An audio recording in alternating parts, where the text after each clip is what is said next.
نحمده ونصلي على رسوله الكريم اما بعد فاعوذ بالله من الشيطان الرجيم بسم الله الرحمن الرحيم رب اشرح لي صدري ويسر لي امري واحلل عقدة من لساني يفقهوا قولي۔ اللہ تعالیٰ کا لاکھ لاکھ شکر ہے جس نے ہمیں انسان پیدا کیا، کائنات کی ساری مخلوقات میں ہمیں عزت عطا کی۔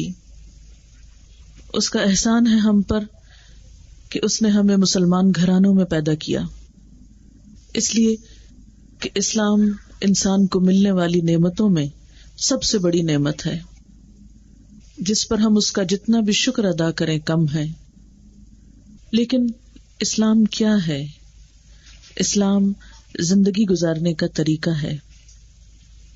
اسلام صرف ایک نظریہ نہیں، صرف ایک خیال کا نام نہیں، کتابوں میں لکھی ہوئی چند باتوں کا نام نہیں۔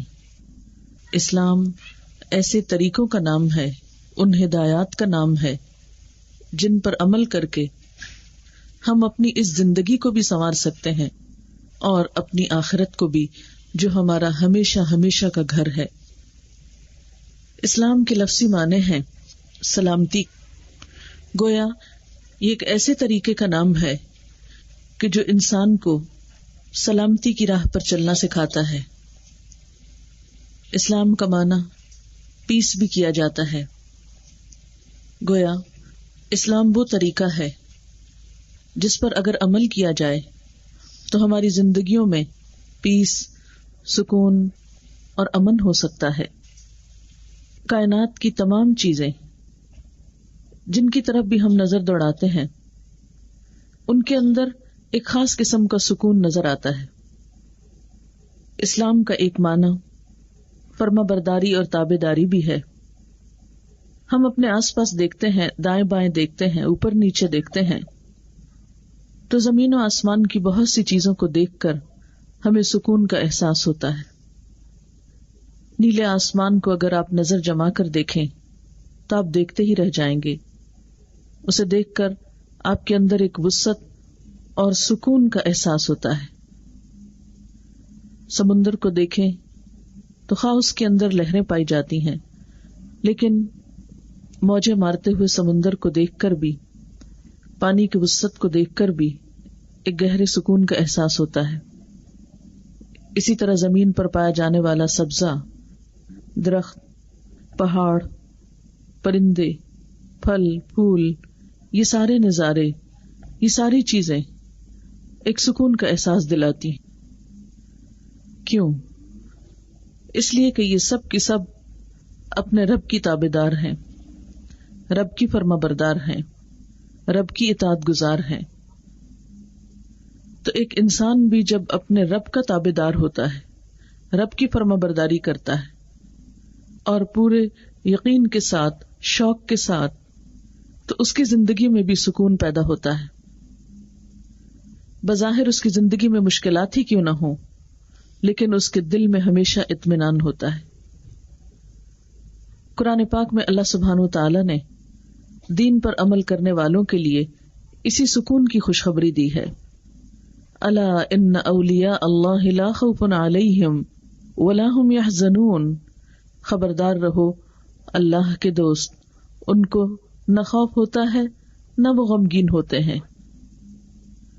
دنیا میں بھی انسان اللہ تعالی کی اطاعت سے اس مقام پہ پہنچ جاتا ہے کہ جس میں وہ اپنے مستقبل کے بارے میں بھی پریشان نہیں ہوتا، کیونکہ وہ مکمل طور پر اپنے مستقبل کو اللہ کے حوالے کرتا ہے، اللہ پر یقین رکھتا ہے، اس پر توکل رکھتا ہے۔ اور اسی طرح دنیا میں ہونے والے چھوٹے چھوٹے نقصانات پر اپنا نقصان نہیں کرتا، غمگین نہیں ہوتا۔ وہ بہت سے ناپسندیدہ فیصلوں کو اللہ کا فیصلہ سمجھ کر، تقدیر کا حصہ سمجھ کر قبول کر لیتا ہے، اور اللہ کے فیصلوں کے آگے سر جھکا دینا، یہی پھر انسان کے لیے باعث سکون ہو جاتا ہے کہ میرا رب مجھ پر مہربان ہے، اس کا کوئی فیصلہ میرے لیے نقصان دہ نہیں۔ اسی طرح انسان دنیا کے خوف اور غم کے ساتھ ساتھ آخرت کے خوف اور غم سے بھی محفوظ ہو جاتا ہے، قیامت کے دن ایسا شخص جب اپنے رب سے ملاقات کرے گا تو چونکہ اس نے دنیا میں اپنے رب کو راضی کرنے کے کام کیے تھے تو وہاں پر نہ تو موت کے وقت اس کو گھبراہٹ ہوگی کیونکہ اچھے فرشتے اس کے استقبال کو آئیں گے، نہ ہی قبر میں اس کے لیے کوئی وحشت ہوگی، اور نہ ہی حشر کے میدان میں، کیونکہ اس کی زندگی کا ہر لمحہ، اس کی زندگی کا ہر کام اپنے رب کی مرضی کے مطابق تھا۔ جو شخص ایسی کیفیات سے گزرتا ہو دنیا میں بھی وہ اس اطمینان کو محسوس کر سکتا ہے اور مرنے کے بعد بھی کرے گا، لیکن اگر اس دنیا میں ہم اپنے رب کے فیصلوں پر مطمئن نہیں ہوتے، دنیا میں ہم اپنے آپ کو اللہ کے سپرد نہیں کرتے اور اپنی مرضی کے مطابق زندگی بسر کرنا چاہتے ہیں، تو یاد رکھیے یہ دنیا ہماری بنائی ہوئی تو ہے نہیں کہ جس میں ہماری مرضی چل سکے۔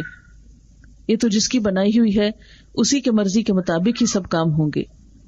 اس لیے ہمارے لیے اس کے بغیر کوئی چارہ نہیں کہ ہم اپنے آپ کو اللہ کے حوالے کر دیں، اس کی اطاعت کریں، اس کی فرما برداری کریں، ان کاموں میں بھی جو ہماری مرضی کے مطابق ہیں، جن کو ہمارا دل چاہتا ہے، اور ان کاموں میں بھی اپنے آپ کو اللہ کے حوالے کر دیں جن کاموں میں ہمارا دل نہیں چاہتا، جو ہماری مرضی اور خواہش کے خلاف ہوتے ہیں، لیکن وہ اللہ کی پسند کے کام ہوتے ہیں۔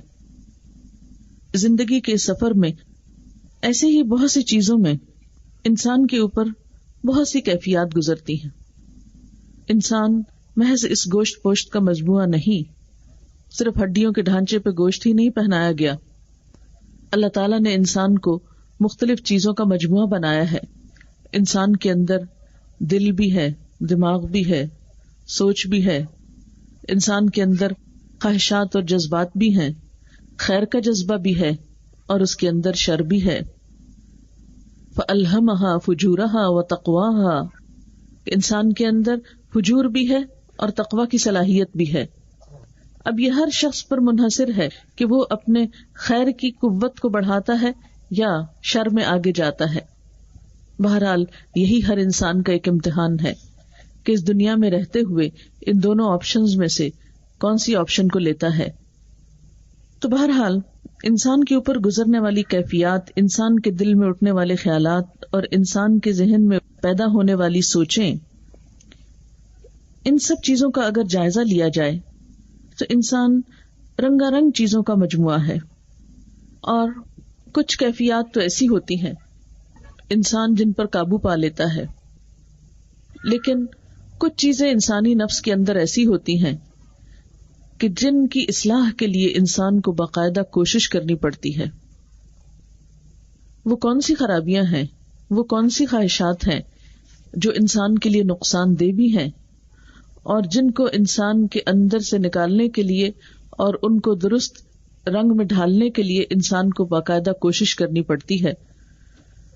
تو ایسی ہی چیزوں میں سے ایک چیز انسان کے اندر پایا جانے والا حسد کا مادہ ہے۔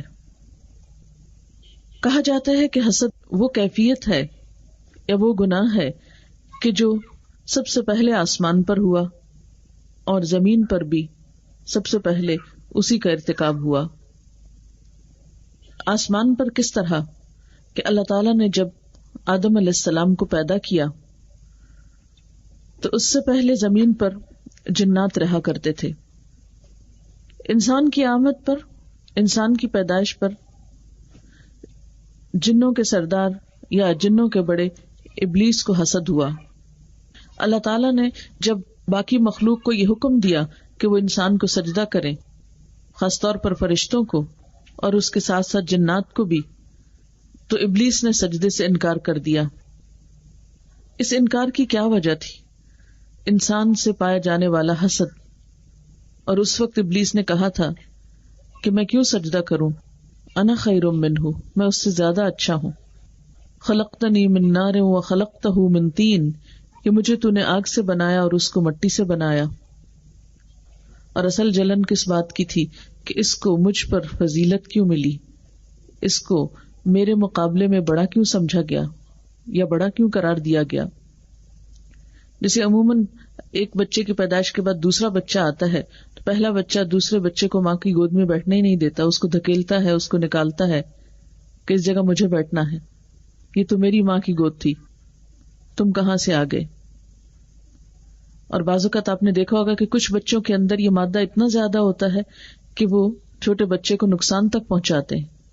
حالانکہ بچے تو بہت معصوم ہوتے ہیں، بہت چھوٹے ہوتے ہیں، لیکن حسد کا مادہ بچوں کے اندر بھی ہوتا ہے. حسد، جس کو عام زبان میں جیلسی کہتے ہیں، دنیا میں انسان کے آنے کے بعد بھی یہ بہت بڑے بڑے جرائم کا سبب بنا. دنیا میں پہلا قتل حسد ہی کی وجہ سے ہوا تھا. آپ جانتے ہیں کہ آدم علیہ السلام کے 2 بیٹے تھے، حابیل اور قابیل. ان دونوں نے اللہ کی راہ میں ایک قربانی کی. حابیل کی قربانی قبول ہوئی لیکن قابیل کی قربانی قبول نہ کی گئی. اس بنا پر قابیل کو حابیل سے حسد ہوا اور نتیجتاً اس نے اپنے ہی بھائی کو قتل کر دیا. بعد میں اسے ندامت تو بہت ہوئی، لیکن حسد کی وجہ سے اس کے اندر ایسا منفی مادہ پیدا ہوا، شر نے اتنا زور پکڑا کہ اس نے اپنے ہی بھائی کو مار ڈالا. آج بھی اگر ہم دیکھیں تو ہمارے خاندانی تعلقات میں، ازدواجی تعلقات میں، سوسائٹی میں، کاروباری تعلقات میں عموماً جو چیز بہت خلل ڈالتی ہے، پریشانی کا باعث بنتی ہے، تعلقات کی خرابی کا باعث بنتی ہے، وہ انسان کے اندر پایا جانے والا حسد ہی کا مادہ ہے. تو اس کے بارے میں کچھ گفتگو ہم کریں گے، خاص طور پر تاکہ ہم اپنے اندر کی اس بیماری کو سمجھ سکیں، اس کی شناخت کریں، اور پھر ان طریقوں کو معلوم کریں کہ جس سے ہم اپنے اندر سے تو کم از کم اس گندگی کو دور کریں. اور پھر اگر ہمارے ساتھ کوئی حسد کر رہا ہے تو اس کے ساتھ ہمارا معاملہ کیسے ہو اور اس مشکل کا مقابلہ ہم کس طرح کریں. تو چند باتیں اس کے حوالے سے آپ کے ساتھ کرنا چاہوں گی. پہلی بات تو یہ کہ حسد ہے کیا، یعنی حسد کیا ہوتا ہے، حسد کی پہچان کیا ہے. حسد ہوتا ہے کسی بھی صاحب نعمت، اللہ نے انسانوں کو بہت سی نعمتیں دی، تو کسی بھی نعمت والے کی نعمت کے زائل ہونے یا چلے جانے کی تمنا کرنا، کسی کی نعمت یا کسی کو ملنے والی خیر یا بھلائی یا اللہ کا فضل دوسرے کے پاس دیکھ نہ سکنا، وہ دل کو نہ بھانا. اور صرف اتنا ہی نہیں کہ دل کو نہیں بھا رہا، دل کو اچھا نہیں لگ رہا، بلکہ اس کے ساتھ یہ کوشش بھی ہو رہی ہے کہ کسی طرح وہ نعمت جس کو ملی ہے اس سے چھن جائے، اس سے ختم ہو جائے. بعض اوقات تو یہ کیفیت صرف دل تک ہوتی ہے، لیکن بعض اوقات یہ پھر دل سے آگے نکل کر عمل میں بھی ڈھل جاتی ہے، اور انسان اس وقت تک چین سے نہیں بیٹھتا جب تک کہ دوسرے کو نقصان نہ پہنچا چکے. اور سوال یہ پیدا ہوتا ہے کہ حسد کس کس سے کیا جاتا ہے، کون کون حسد کا شکار ہوتا ہے. اس بارے میں آپ صلی اللہ علیہ وسلم نے ہمیں خبردار کیا. آپ نے فرمایا، اپنے ارادوں کی تکمیل میں رازداری سے کام لیا کرو، کیونکہ ہر صاحب نعمت حسد کیا جاتا ہے. یعنی جس کو بھی کوئی نعمت ملے گی اس سے ضرور حسد کیا جائے گا. اور یہ عام روزمرہ زندگی کا تجربہ اور مشاہدہ ہے کہ اگر ایک انسان کو اللہ کی طرف سے کوئی خاص خوبی مل جاتی، جسے کہتے ہیں نا گاڈ گفٹڈ ہونا، کچھ چیزیں تو انسان کوشش سے حاصل کر لیتا ہے، لیکن کچھ چیزیں اللہ تعالیٰ کی طرف سے ملتی ہیں، اس میں انسان کا اپنا کچھ خاص کمال نہیں ہوتا. مثلاً حسن ایک ایسی دولت ہے کہ جو اللہ تعالیٰ ہی دیتا ہے. اب کسی انسان کے حسن کو دیکھ کر یا کسی انسان کے حسن سے جل کر دوسرا اس کو نقصان پہنچانے پہ تل جائے تو یہ حاسد جس سے حسد کر رہا ہے اس کو ہی نقصان نہیں دے رہا، بلکہ اسے اللہ تعالیٰ سے بھی ایک شکوہ ہے، اور وہ ایک طرح سے اللہ تعالیٰ کی تقسیم پہ راضی نہیں، اور یوں نتیجتاً اپنے آپ ہی کو نقصان دے رہا ہے. اور آپ نے دیکھا ہوگا کہ بعض اوقات لوگ دوسروں پہ تیزاب پھینک دیتے ہیں یا دوسروں کو کسی نہ کسی طرح نقصان پہنچاتے ہیں کہ دوسرا اس نعمت سے محروم ہو جائے. اسی طرح صاحب مال، کیونکہ رزق کی تقسیم اللہ کی ہوتی ہے. ان اللہ یرزق من یشاء بغیر حساب، اللہ جس کو چاہتا ہے رزق دیتا ہے بغیر حساب کے، بلا حساب. تو بات یہ ہے کہ جس کے پاس بھی اللہ کا کوئی فضل ہوگا، جس کے پاس بھی اللہ تعالی کی طرف سے کوئی نعمت ہوگی، وہ حسد کیا جائے گا. نور في الظلمات أنسي في خلواتي يا سعدي وهنائي